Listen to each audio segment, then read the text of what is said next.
Let me first off, let me say this has nothing to do with Divine or anything. I just want to say it. Hey man, RIP Takeoff. Don't let this like reflect on the whole entire city. It's a situation that happened. I wasn't there. A lot of listeners weren't there. I mean, we live in Houston, so I can't say everybody, but I'm like, I don't know what happened. So before we all jump to conclusions like I've been saying every single day, let's let this man rest in peace. Well, You know, every day it's a new conclusion. So give it, for people that don't know outside of important things, shout out to RW horrible. It was good. We first of all, that's just Mac 70. I was like, I think, hey, let him in the morning and then be like, yo, how you feel about people saying this? about some Astros. Like before, I remember when I was a kid, and now, yeah, it's habit, you know what I mean? And so, Tom, man, I all and I'm forgive, never do this in my work like a it's just urgent doing like they might not love some shit, but some people where tell me if you sit on the couch all day, like when I ran this I went to hear me and it was like no in the moms, you know what I mean? This night he was like, bro, can I talk to you? Going to I don't like your tone. And I was like, what? Like, are you putting respect for dudes? So like that, I try not to intentionally disrespect me, but I'm talking this way. Never. At this stage of my career, I didn't hear me. I didn't perform festival. Nobody's ever told me that. You know what I'm saying? When you this engaging voice, you hear me like this soothing, like Nas. And, you know, Nas one of my favorite. And a new project, I scrapped everything and re-recorded everything. Can I talk about like I'm rapping like how I talk now? That's one of the critiques that really changed, and now my music been connected in a way, and a lot of other elements. But that was one of the main things. My music connected in a way it's never been. It's slowed down and kind of stop trying to just be somebody that's impactful. People so like, man, yo, specifically they like, man, you have your voice is like, you know how like you like MC Murder Death Kill, and it puts you in like that mood. But there's everyday music. You have music that like I could put on, I could clean the house, I could ride to, I could kick it with my girl to, and the vibe. Ever see me? He was like, "Hey, I love your music, but I don't like your tone." He was like, slow down, bro. He said, "Because when I talk to you, I feel something," but he said, "I don't feel it in your music." And I'm like, ain't nobody ever said that, but really, I was trying to rap, bro. Like I was trying to. You hear me? Every time you go listen to Goldish, my first project. That's got that song Alkaline, got the song Bobby Boucher, all that. I was trying to show niggas that I can rap. So I was like, look, now y'all finna get these bars. I'm finna kind of switch my, you know what I mean? Like I was, and at that time, if people really go back into my history, I've been a multifaceted person. I've been an activist. I've been a motivational speaker before. I'm an author, entrepreneur, and I've always split my life up and kind of compartmentalized them. And I never just became that entity all in one, right? So that's why it was even a different tone of how I talk to people versus how I rap, because I'm like, that's the rapper AJ. And that's the thinker, that's the philosopher. Now I'm all one person now. Now when I heard the beat now, I'm really talking. Like I'm really just talking, and people been feeling it on a whole different level, and I'm grateful for it. That day after he's spoken to you, the first time recording, because you said you scrapped all of everything. What was it like rapping and just saying, you know what, I'm just gonna speak initially? Did it take some getting over, or was it like, dude, like, oh shit, this came naturally?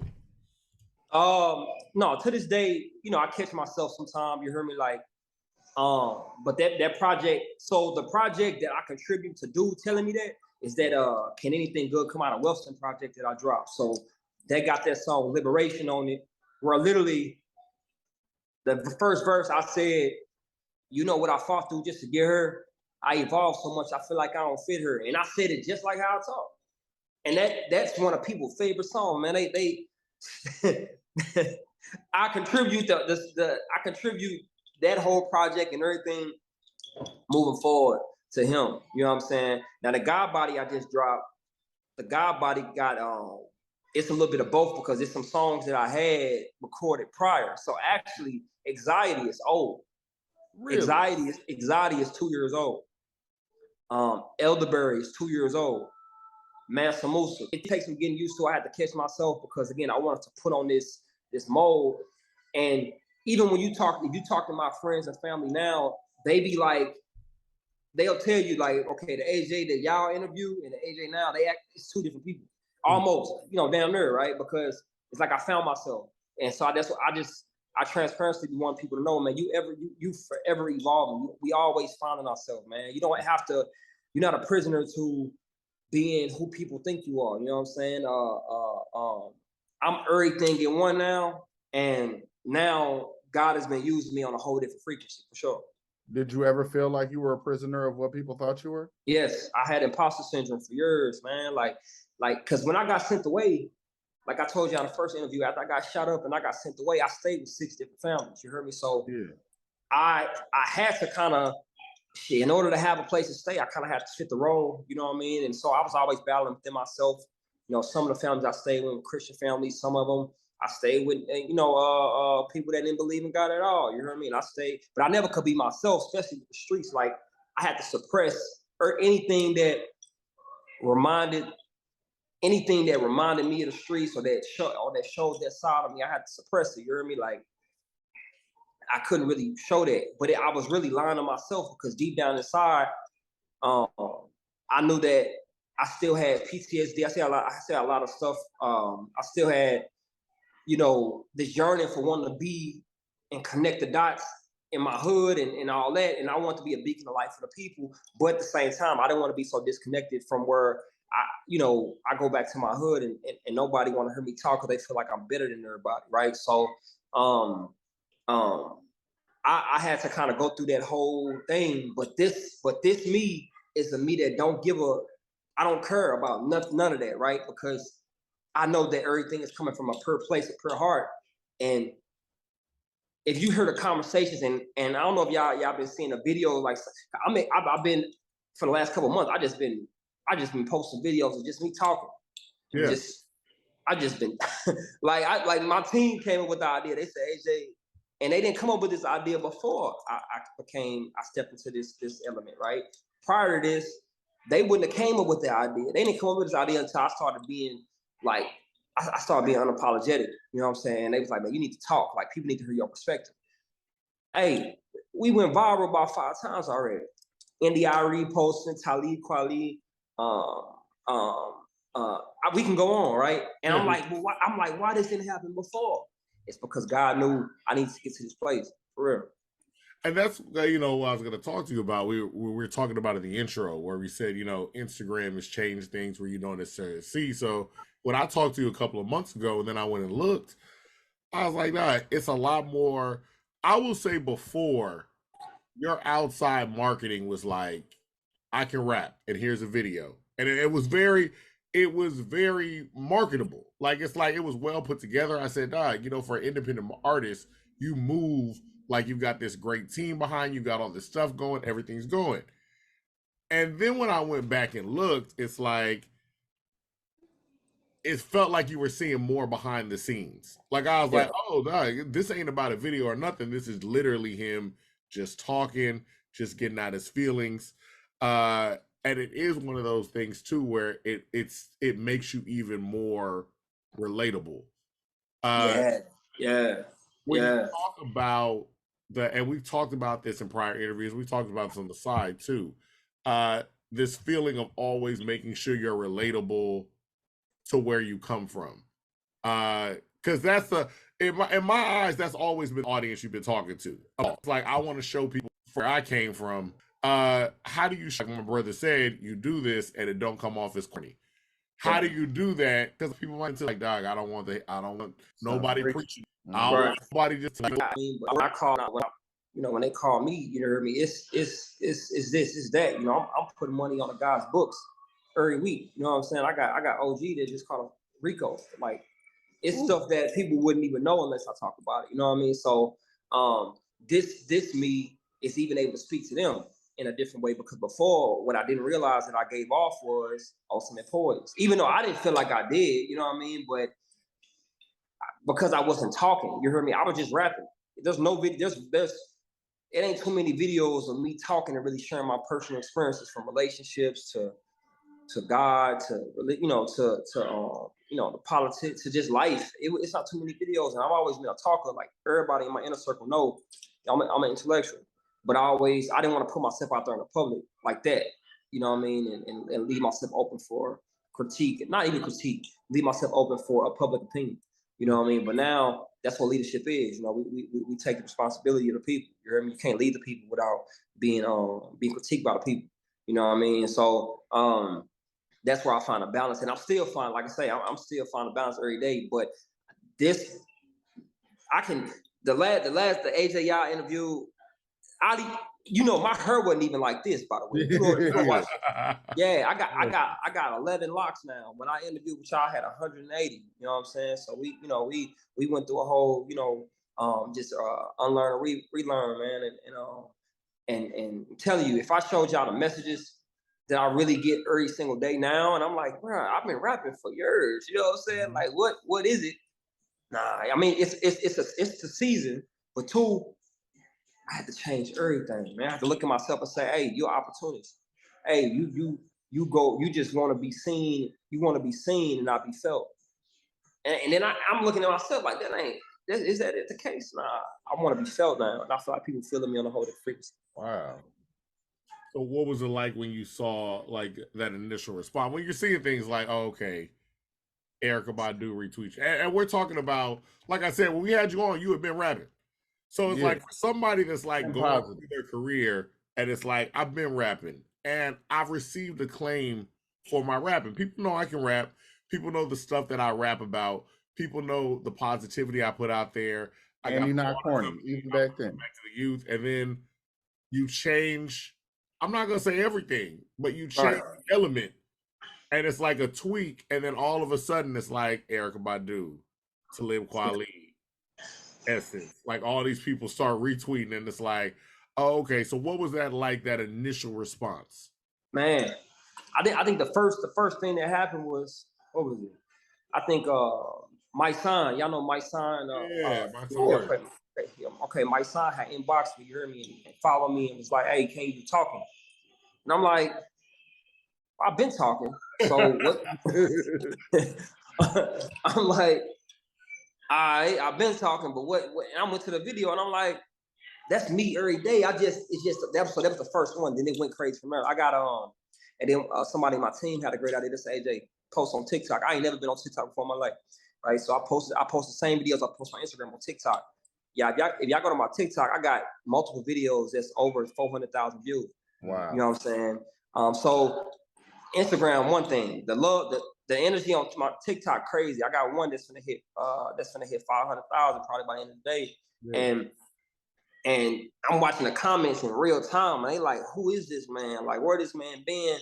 I'm talking about people life, and they reposting it, and I'm like, man, and man, my music, anxiety is changing lives right now. I'm like, what? Mm-hmm. I'm like, what's happening? I just got booked for, I'll be in Atlanta on the 20th. I'll be in Chicago on the 21st. I'm like, what? I'm like, what's happening that didn't happen before, right? And then, who else? Y'all know Super Scent? Anybody? Know Super? Okay, then Super Scent tapped in, right? And then Johnny Shipes over at Cinematic Music Group, and Johnny Shipes, he the one that signed Nip initially.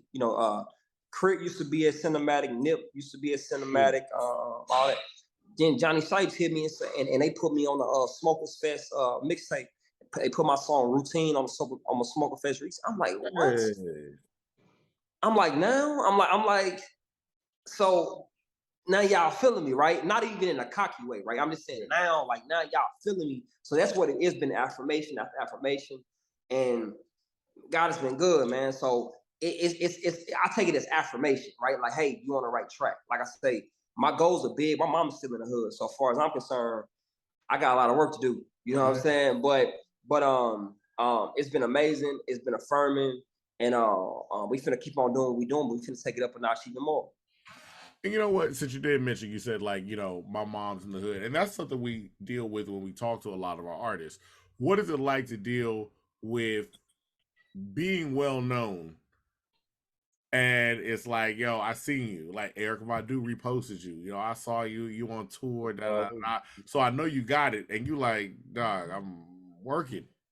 So what is that like to have that kind of juxtaposition against the two? It's like, okay, yeah, I'm well known, but also this is my job. Right. That it's a challenge, man, because you know, on the outside looking in, like my family think I'm rich. Like I'm talking about, they think I'm rich. You know what I'm saying? Like, bro, I'm talking about, when I say I'm talking about they like, and don't get me wrong, you know, like 5 years ago, about 5 years ago, I was sleeping in my auntie house, in her extra room. I was sleeping on a futon. I was broke. I ain't had no car. I ain't had nothing. And that's when I wrote Bobby Boucher, and I wrote that whole Goldish project, and that's what got me on Sway in the Morning. You know what I'm saying? That whole experience is what had me keep going, right? But in my family's eye now, and like, oh yeah, he just bought a new Jeep Wrangler, he do this, he live in a loft. I'm like, nah, like, so I've had to always remind them that this is a journey, you know what I'm saying? Like, you know, but in they eyes, I'm definitely much bigger than you know. In their eyes, I already made it, and made it a subjective. I mean, I beat the streets, so I did make it for real. You know what I'm saying? Yeah. But I got my own day in the city of Houston from the mayor. I got congressional awards. I got awards from Obama. I got stuff. So they see it and they like, oh man, that equates money. I say, ain't no, you know, the mayor gave my own day, but they ain't coming no check. You know what I'm saying? So I'm not able to do what they think, but I am able to do something different. You know what I'm saying? Like, but it's sometimes, and I don't know if artists are this transparent with y'all sometimes, but it's overwhelming. You know what I mean? It's overwhelming, man, because you want to do more, but all this costs, especially when you're independent. You heard me? Every video, unless you got your team right, you know, and I got my team right, but essentially everything costs. You know what I'm saying? Studio time, you know, every time you get in that mode and you want to market yourself more, all that stuff costs. Them videos don't look cheap, brother. Them videos don't look cheap at all. Yeah, no. We gonna go for it every time. We gonna go top notch. Wait till y'all see this next one I'm about to drop. Like we finna go there, but we doing the work. We got the eyes on us now. You know what I'm saying? That's what we didn't have before. And you know, I went to this YouTube conference not too long ago, YouTube Avenue, Wallow and Gilly and them. And I had what was he talking about? Oh yeah. I had asked a question. I was like, man, because you know, I love Houston's my second home. You know what I'm saying? But people don't consider me a Houston artist. You know what I mean? Like Houston. You know, Houston has its own, like, y'all got your own like culture and cult following. Like, yeah, I love it though. You know what I'm saying? Yeah, like, yeah. I love it. Houston is so Houston. Like, I love it. I love the way y'all look out for y'all legends, even the ones that ain't heard no more. Yeah. Like, yeah, Houston's one of the only cities I've ever been to that really hold, like, y'all gonna create space for DJ Screw for sure. I love that. Right? Say something wrong about DJ Screw, Fat Pat, or Pimp C, and it can get ignorant. I've seen it, right? You know what I'm saying? You know, St. Louis, you say something about Nelly, they're gonna be like, "Yep." So you know what I'm saying? You know, like, you say something about Chingy, they're gonna be like, "Yeah," but Houston, they gonna right. Yeah. And when I was at the conference, I was just honest about the blessing and the curse of it. I say, man, you know, because I get more love in LA. I get more love in you know, like, I'm really like in LA. I'm like, I did a festival in LA. It was they treat me like you know what I mean, in LA or New York, and out east, I get a lot of, you know, you know what I'm saying, like, but in Houston, you know what I mean, like, it's like, oh, there's AJ. It's like, nah, bro, like, in this city, it ain't so many artists that's done what I've done on an independent level. Yeah. You know what I'm saying? But I don't like to sound like I'm complaining. Like, I believe in, you know, you got to do the work. But Houston's culture when it comes to artists, especially unless the major, then push you forward. You know what I mean? And it's a little different. So I'm grateful for people like y'all and other platforms that say, look, nah, we need to get AJ or get these other artists in here, because I do the same stuff. I mean, I'm independent. I just did my own show. I did two solo shows in Houston to pack both of them out. The first one was 100 people. The second one I think we had like 150 people, and that's indie, and we did it that way so we can gather our own fan base and all that. So we building it from scratch. You know what I mean? But because I don't sound like Houston, or I don't come off like Houston, or I don't claim Houston, it gets a little challenging in the city sometimes, and that's my honesty. Yeah. You know what I mean? And you know what? In the city's defense, because it's the thing we hear a lot of artists, and like I said, for like the press, I got to cover concerts.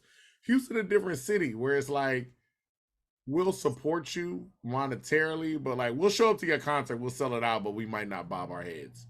We'll see you at a restaurant, and it's like, you know, I've seen Slim Thug walk in a restaurant, and people be like, and it's Slim. I'm like, it's Right.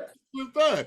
You know what I'm saying? We are the same city that everybody claimed they knew Beyonce. Like everybody was just like, and everybody, and Travis. You know, when we was coming up, people was like, I know Beyonce. I know her. Like that's my sister's cousin. And you're like, she can't be related to all of us. Like, she can't be. So Houston does have a bit of a aversion to celebrate and promote. I heard one song about Black Bird, right? And say, look, I ain't posted it yet. I'm gonna post it probably next week. I just did a video where I talked about my abuse. Just now. Like I was abused as a child. Like for real. I just did a video where I talked about it. You would think that I didn't use that as a platform or talk about it and bring everybody in. No, because I just forgave my abuser. You know what I'm saying? So, you know, I got shot, The dude who shot me, you know, unfortunately something happened to him. Why I'm finna talk about that? Yeah. You know what I'm saying? So, you know what I mean? Like I'm trying to, you know, we got listeners and stuff. So that's why, you heard me, like, I really, you know, a lot. I'm gonna be real with y'all. 95% of the industry ain't never been through what they talking about. Oh, no, that's obvious. That's obvious. 95. And I would say, you know what? I would say it's obvious. I would think to people that are exposed to the industry, but especially for like it's like the Boondocks joke where the guy was like, you know, I thought Ice Cube was murdering everybody. You know what I mean? It's like, as a child, you see it, and it's like, well, if they said it, they probably was doing it. And then you get behind the scenes, and you like, they might have known somebody doing it or heard of somebody doing it, but it was like, oh, this was just compelling art. Yeah. And it's a lot different. You also do find too, it's like a lot of times the people, I would say you're not, I think you keep a good company because a lot of times when you see people that have lived a certain level of life, they don't want to talk about it. It was real. You compared on that first interview your upbringing to PTSD for the military. Military people don't go around and be like, yo, you know what I was doing over there? Like, they don't talk about it. They not gonna talk about it, and I'm telling you, and that's a great, bro. That's a great example you bring up. They not gonna talk about it. Like after I got shot, my best friend got shot right after me. You heard me? My daddy just died in 2016. I'm still processing it. Like I'm not finna, but I get it though, right? Like I get how the world want this. I don't know, and I probably could have made it again. You know, subjective. I probably could have made it a long time ago if I would have just talked about it and made a hit song out of it or whatever. But you know, Pac, one of my favorite artists of all time, right? Pac was in Digital Underground when he first started. Pac was not. If you go back and watch a lot of interviews, Pac. A lot of people say Pac wasn't even. He was more. His persona was more thuggish than him, right? And I'm a Pac fan, like big fan, right? But you know, then he shot the Undercovers, and then he got shot 5 times. Then he embraced it, and that ultimately led to his demise because he embodied this thing. He lost control of it. You know what I'm saying? Me, I was taught, and everybody who I stayed with, they was like suppressed it, like let that go. When they lied to me, really, but I don't say they lied. I don't think it was intentional. I think they were just really trying to help me. But all in all, God wanted to use me in this. He wanted me to heal from it and get on the other side of it. So, and I guess my response is I just had to get on the other side of it first. You know what I mean? On the other side of some stuff before I can really talk about it because I was still in it. You know what I'm saying? So to speak, you know, I was still in it. You know, even when I did the Sway interview, if y'all really watch the interview, I didn't go into detail. You know what I'm saying? Sway brought up me getting shot. Yeah. I didn't go into detail. I was like, yeah, you know, even when he asked, when I go back and watch the interview, he asked me, so you was in the gang, right? And I was like, yeah, and I stuttered and everything. Like I did not want to talk about it. You know what I'm saying? You know, I was like, let me rap about water, man. Let me show people I can rap. But now everything coming together to where my songs hitting different and I'm reaching different groups of people because I'm slowly opening that box and telling my story on a whole nother level. I feel like my life deserves a biopic, like real, like that's how much stuff I've been through. And now I'm the leader of my family. I got 4 sisters. The song, that's one of the most transparent songs I ever put out. And I want to show what it looked like. You know what I'm saying? A lot of people don't see, especially us black men that's trying to evolve and grow, and they don't see what we're doing behind closed doors, right? And I wanted to find a way to artistically express how we deal with our mental health. You know what I'm saying? Which, you know, that song is just one part of it. Anxiety is just one part of mental health. They don't include all the other parts. No. But I just want to show how we push forward in life. You know what I'm saying? How we put stuff on our back. How we converse. Like in the video, that's how me and my tribe really converse. You know what I'm saying? We do these ciphers. You know what I mean? We get in a circle, bro, and we really talk. You know what I mean? And so I want to put the energy out to the world. I'm glad I did. You know what I'm saying? It's well received by the people. And you know, anxiety is never going nowhere. You know what I'm saying? So I feel like the video really just took it to a whole nother level. And I'm about to do this. Is an anxiety challenge where I'm finna you know how they be doing online, where I'm gonna have an open verse, and I'm just gonna let, you know what I'm saying, different artists, whoever, honestly, hop on there on the beat and express themselves and talk about their anxiety, and I'm gonna post it and all that.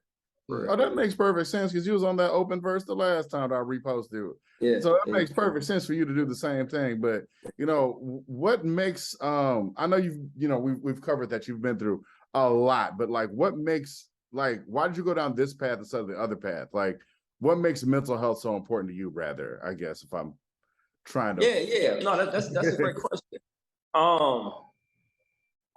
Because honestly, a lot of how we choose to express ourselves come from the fact that we can't. You know what I mean? Like, you know, you may see somebody express themselves this way, you know what I mean? Whether it's violence, whether it's, you know what I'm saying, drugs, you hear me? Whether it's, you know, hiding, a whole bunch of women around, all that, man. But a lot of us express ourselves because we couldn't for so long. And that suppression creates demons and monsters, you know what I mean? And the monster is just some type of mental health is more of a blanket, but it's like it's some type of mental suppression. You know what I mean? And I got a lot of nephews. I got a lot of family in the hood. You hear me? Who, like, you know, I love my sisters, man. But we even had a family talk about this years back about them. My sisters putting my nephews on, like, you know, antidepressants and, you know, ADD medicine and, you know, all that. And you suppressing they genius. You hear me? You suppressing their creativity. You know, and as a man who grew up in the streets and grew up around them gangsters and OGs, I was taught that I couldn't express myself certain ways. You know what I mean? I was weak if I cried. You know what I'm saying? I was weak if I ain't go fight, you know what I'm saying, somebody who disrespected me and all that. And I feel like mental health is real for sure, right? But then there's a lot of parts of this mental health stuff that we created through suppressing ourselves. You're not being who you're supposed to be. You know what I'm saying? Like, you know, and I want to go down this path to really free people, you know what I'm saying, like Moses, but in my own way, you know what I mean? And if I show you the DMs of I got gangsters that DM me and tell me, like, man, I listen to this song every day. And I'm like, damn, like, they feel free. Yeah. You know what I'm saying? And through mental health, bro, there's a lot of places that don't talk about it. You know what I'm saying? You go to the religious sector and mental health is taboo. You go to the political sector, mental health is taboo. You go to even in our relationships and our family, friends, our loved ones. How many table talks do we have with the family and the kids there on Saturday morning about how you feeling mentally? Yeah, You know what I mean? for years did not Plus, really. plus the other thing too is about that idea. Like I like what you're speaking on, where it's I believe in mental health as well, but it's like it is health. Like we treat mental health different than like say I had somebody and the only thing they have to eat is French fries, and you like and they keep gaining weight, and you're like, all right, I'm gonna prescribe you a fat blocker, and it's like. But we could have put you in a better environment where you only, like you're only eating French fries, and I feel like with mental health, like even like I'm like I believe in ADHD and all that, but I also believe where it's like you put this person in an environment where they can't express themselves. Yeah. Express themselves. So they're acting out against the fact they can express themselves, and now you're like, okay, well here, take this pill. Did the pill help? Yeah, but it's like, do they have this full blown? We don't know until we put them in an ideal. Right. Yeah. Right. And that's why I say that's where mental health is something I never thought I'd talk about ever in my life. You hear me? Like I said, come from, we looked at it like a weakness. So when I first recorded Anxiety, well, Anxiety wasn't my first mental health song. Healing as Gangster was my first mental health song. You know what I'm saying? That, and I feel like that one went under the radar. Even the whole video, we shot them like a therapist's office and all that. And I was really, that's where I freed myself. I ain't gonna lie. That song was for me. And then Anxiety became like literally, bro. Like we checked the streams yesterday. 30,000 streams in 7 days, and that's just last week. Like the song is out of her. You know what I'm saying? And I'm about to team up with some mental health institutions, and we about to like really do some stuff. I'm finna start going back into the prison systems like I used to, and now, but we going with the music. You know what I'm saying? So it's. I'm glad I went down that route. I feel like I'm an advocate for Black mental health. You know what I'm saying? Like, but not by accident or by proxy, because it wasn't my goal. But now I get so many messages and I get so many invites to come and talk about mental health, and I'm like, dang.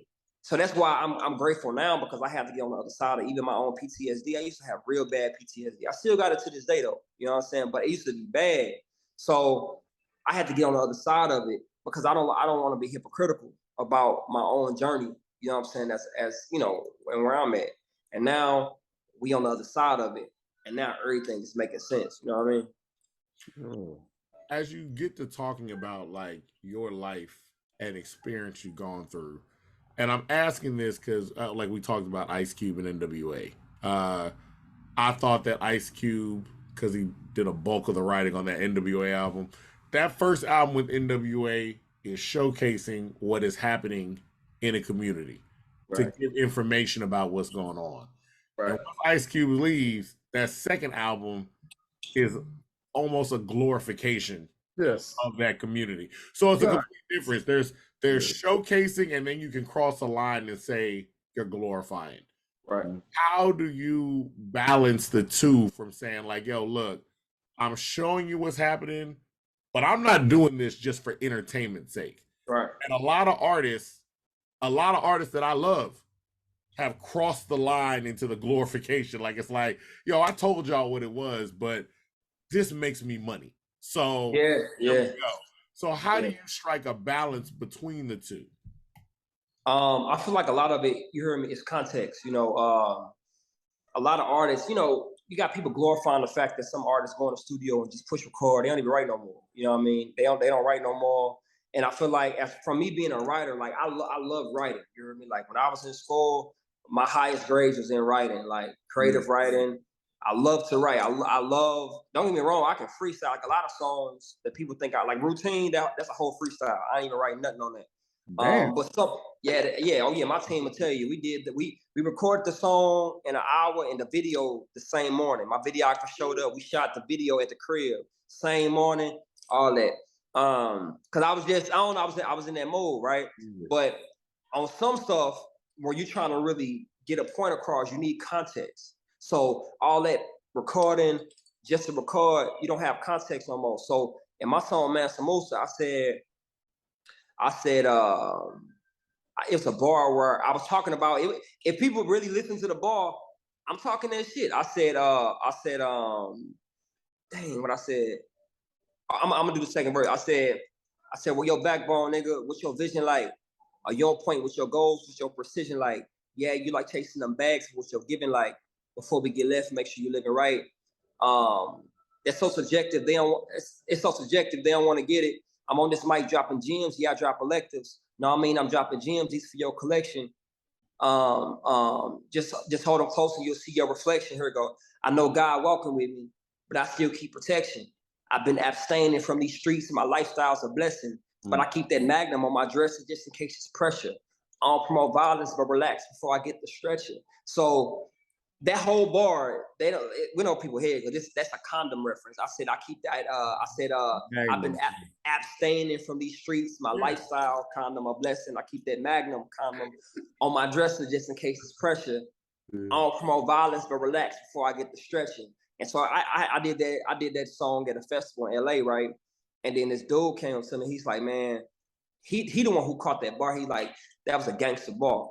And I said, yeah, but I want you to know what I said before that. I said, relax before I get the stretching. Like I didn't just say something. I didn't throw in a gun bar. You heard me? Just to let people know, like, oh yeah, some hood. I'm about that life, nigga. No, right? Because that's what they doing. You heard me? And that's why I'm like. So to answer the question, I'm so careful with my context that even when I do bring out some stuff, you know what I'm saying?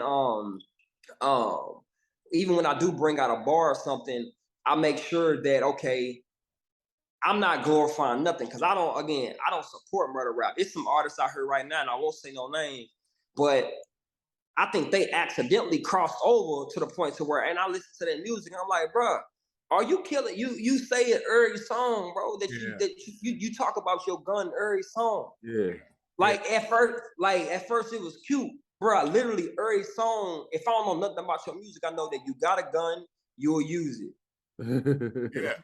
Yeah. It's like, what are we doing, bro? Like, so me to answer that question, I'm big on context, man, and I don't like to perpetrate, bro. Like even when I was in the streets, or even when I do talk about my story, I wasn't no savage, bro. You know, I got a conscience. When I was in that car and we riding to do whatever, I'm back there sweating. You know what I'm saying? I'm back there, my stomach hurt. I got the bubble guts, man. We about to do whatever. Let me out. You know what I'm saying? Like even our movies, some of our favorite hood movies show more context in these rappers, bro. Menace to Society, go look at how much context is in there. Man, hey, Kane didn't want to do half of the stuff he did.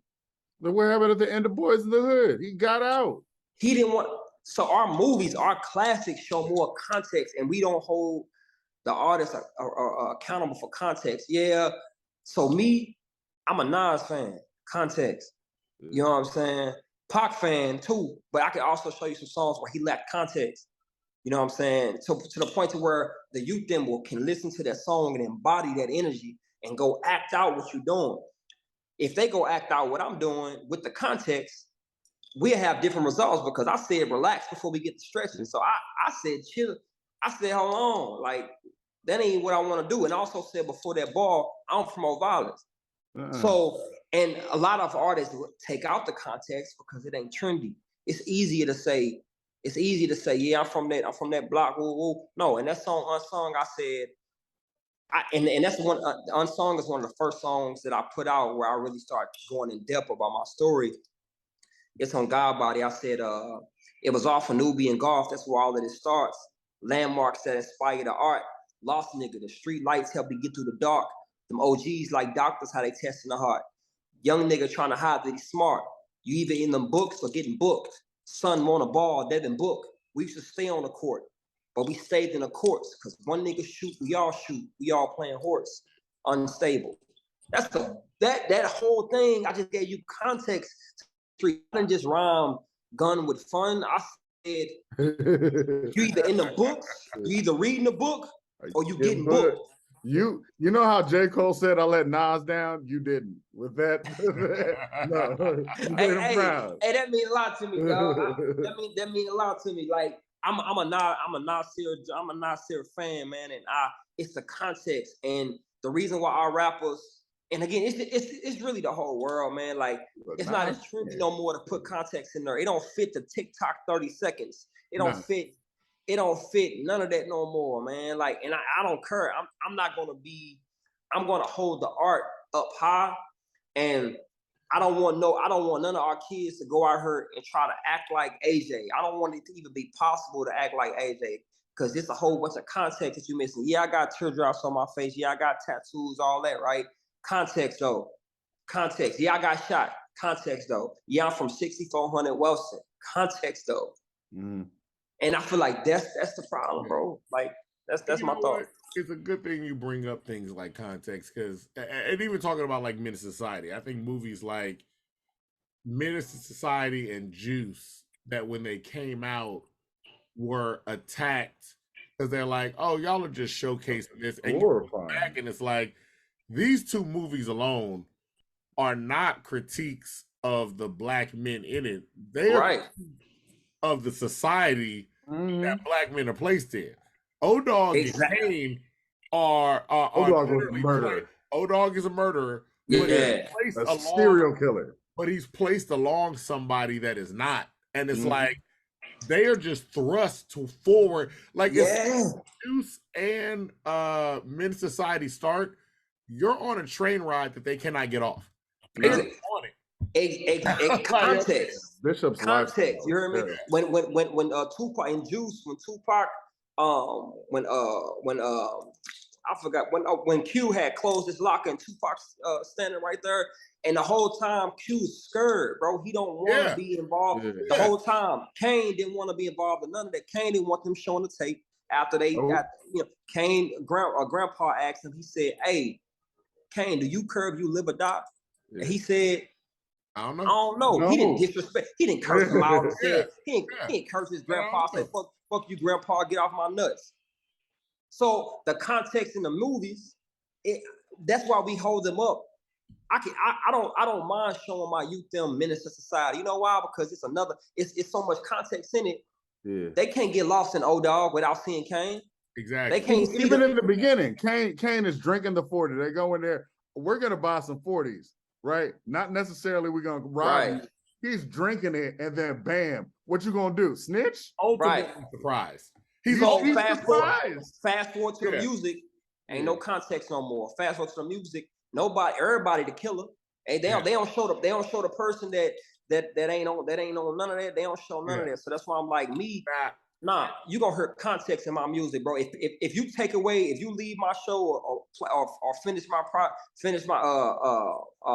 my music and you like, dang man, he talks some street shit. Nah, you gonna hear that with all context, bro. I feel like healing is the most gangster thing I did. That's why we came out with Healing is Gangster. So it's like our artists lack context, and again, we got even some of our positive artists out here who I feel like are drifting. You know what I'm saying? Into the lack of context, and it's alarming, man. I'm genuinely concerned because I'm like, damn. Even you know what I mean? I'm like, what are you trying to put out here? You know what I mean? Yeah, and it's a concerning thing too, because I will say the other thing too. We live in a media-driven society, so even though we do have a lot of our artists that can act like they supervillains, like they are just they can do everything. When things happen, when somebody gets shot around them, or you see somebody that loses a friend or whatever, we're seeing this on tape, and it's like all of that bravado washes away, and it's like, dog, these are human beings. Yeah. Like this is a human being, and this is not even all the recent. I mean, it's countless. Like week after week, we're seeing young kids that is like, I'm making a video and it's cool. I'm rapping over Mariah Carey about my ops, and then the next thing you know, somebody gets shot, and you're seeing, oh, this is when such and such got shot. You can see the video of his reaction. All that bravado was gone. All that, it's like, yo, these kids is human beings, and they are being thrust in a situation. Like that's what's happening. When I got shot, I cried. Shit. Yeah. So you know what I'm saying? When I got shot, I cried. I wanted my mama. Yeah. Facts. You know what I'm saying? As gangsters I was, as all that, I was throwing, before I got shot, I was throwing up signs. After that, I'm in the hospital. I want my mama. I want to be in my mama's arms. Yeah. So all that, and then if you're gonna talk about street shit, say that part too. That's all I'm saying. And say that part. That's one of the biggest things where it's like, when you talk about context, if you're gonna talk about it all. That's all I'm saying. Where it's like, and so now Yeah, it's the mid society thing. If you're gonna talk about all the stuff that lead up, look at the end when right before you getting the happy ending, somebody gonna get shot. Like That's you all gotta I'm look at the whole thing. and that's all I'm saying. And that's why I feel like this me where I'm at now with my music, you hear me, with my energy, with even how I just I approach things, you know, we gonna tell a whole story on this side. You know what I'm saying? And I feel like that's what separates me, or puts me with the artists that do. I'm not saying I'm the only one of my kind, but I really feel like my music is so necessary. That's why that's why we doing it on the level we doing it. I'm about to drop again in this month. You know what I'm saying? So I ain't really told nobody that, but I'll tell y'all I'm about to drop again at the end of the month. You know what I'm saying? EP, you know, the free food program. You know what I'm saying? And I just the other day I just did a community conference. You know, I got a nonprofit organization called Writers Block. We just did an event called Make the Block Great Again at the Shake Community Center, where we were talking about policy reform, gun control, voter suppression, grassroots organizing. And so I'm really in the community, man. So it's like I'm not asking people to if you don't like if my music suck or if you don't like how I present myself, that's fine. But if you know that I'm really out here, hey man, the youth need to hear different voices, man. So that's why I say I'm grateful for y'all, and I'm grateful for other platforms that create space for consciousness. You know what I'm saying? For positivity, for God. You hear me? Because the world is so oversaturated with all the bullshit, and our kids are dying. Flat out. You know what's crazy too? It's like the evolution that you talked about with yourself. I mean, before we were, younger, there was a gentleman, Jay-Z. That man said, "Not for nothing, never happened. I'll be forever Mac." And I thought this man was the biggest drug dealer and he'll do whatever to you. And now look at this man. He puts his dollars on everything. He helps out the Black community. He's a family man. He's a married man. I say all that to say, where do you see yourself in the next 10 years? Man, that's a great question. Because the thing is, with you being, I say that to say because you're an activist, you're an entrepreneur, you're a rapper. You do all of these things, especially what you talked about with being involved with the Shape Community Center, and you're telling people about, voter suppression and things of that nature, things that are important to our community. Me personally, I'm not trying to push you in this way, but I'm like, do you ever see yourself going into politics? Man, I've been asked that 1 billion times, man. I kid you not. Especially when I used to wear, suits every day, man. You know, it's been 100 different AJs since I don't know when, but like I used to be in politics a lot. But see, through my studies in government and political science, man, it all boils down to you being an instructed delegate. You know what I'm saying? And like everybody, even no matter who you are, as much as free as you want to be, you know what I'm saying? You're gonna have to cross that table of being an instructed delegate because you want them to vote for you. So it's like, now I'm gonna make these changes. You need the people to vote for you, so you're gonna be instructed. Somebody gonna tell you what to vote for, or what to be about, and you're gonna end up being it. And I just can't never see myself being an instructed person. Like, I'm a free man, so I more so see myself not in politics, but I influence the politics. Don't get me wrong. I've been offered jobs in political field. I've done a lot of work with Congresswoman Sheila Jackson Lee, a lot of work with these different organizations. I have the congressional awards.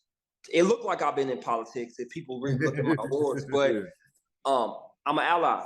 You know what I'm saying? Because they realize they need me. You know what I mean? I was just asked by, I won't say the name, I was just asked by one of our leaders in politics in the city to organize a meeting with the gang members. And I'm like, huh? He was like, yeah, I feel like you could do it. So what I'm saying is I'm an ally. Like, they realize they need my voice, but it don't fit in their mold because they know I'm gonna do what I want to do. You know what I'm saying? So where I see myself in regards of with politics is not in politics, but we gonna create programs on the side. So I'm about to I already have my nonprofit. My nonprofit Writers Block makes 10 years next year. Congrats. So we give out turkeys every year, backpacks, toys. I've created so many programs, writing programs for the kids. We got curriculum for that. I'm about to relaunch my Books and Breakfast program where we give away books and read and make breakfast for the community. So I see myself in more of that light, you know what I mean? Looking at what our leaders before us did, the Panthers, and doing it in a different light. You know what I'm saying? We're gonna do it in a different light.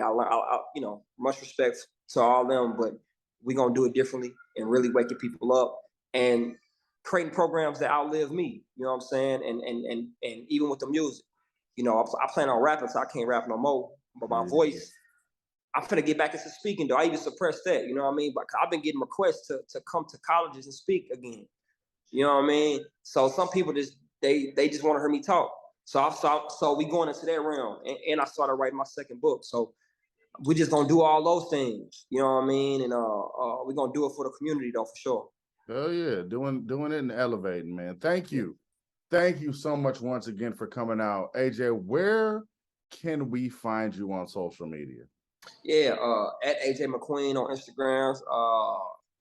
And I think it's AJ McQueen 6fold on TikTok and Twitter. And my website, AJ the Great. Okay. Sure. All right. Well, thank you. Like I said, thank you for really coming out or staying in since we're doing Zoom right now. That's love. We just, want to thank. Go ahead. Yeah, go ahead. No, I just saying I got a great deal of respect for y'all, man. That's why every time I see y'all, the love be genuine. You know what I'm saying? Like it really do be. Yeah, like really I mean that.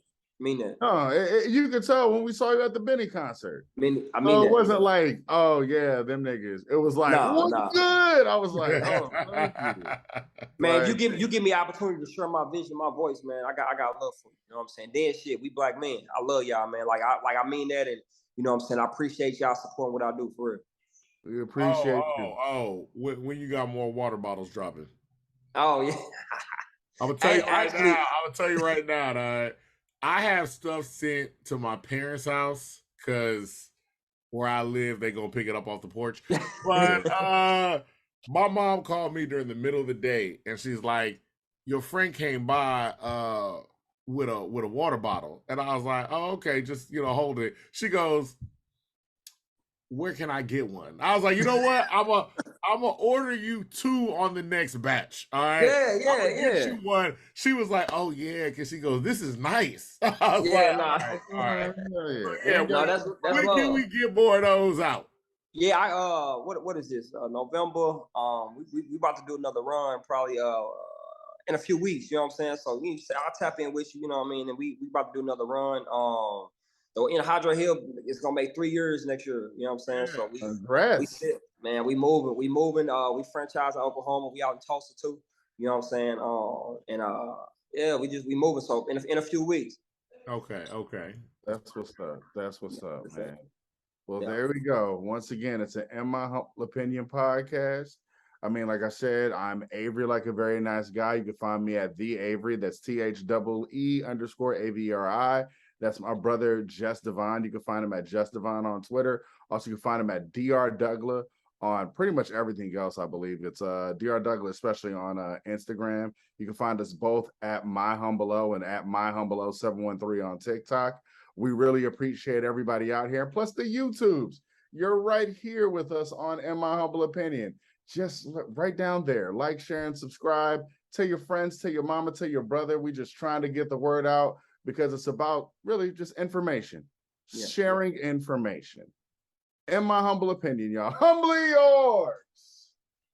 In My Humble Opinion podcast, H-Town is too sweet. H-Town is too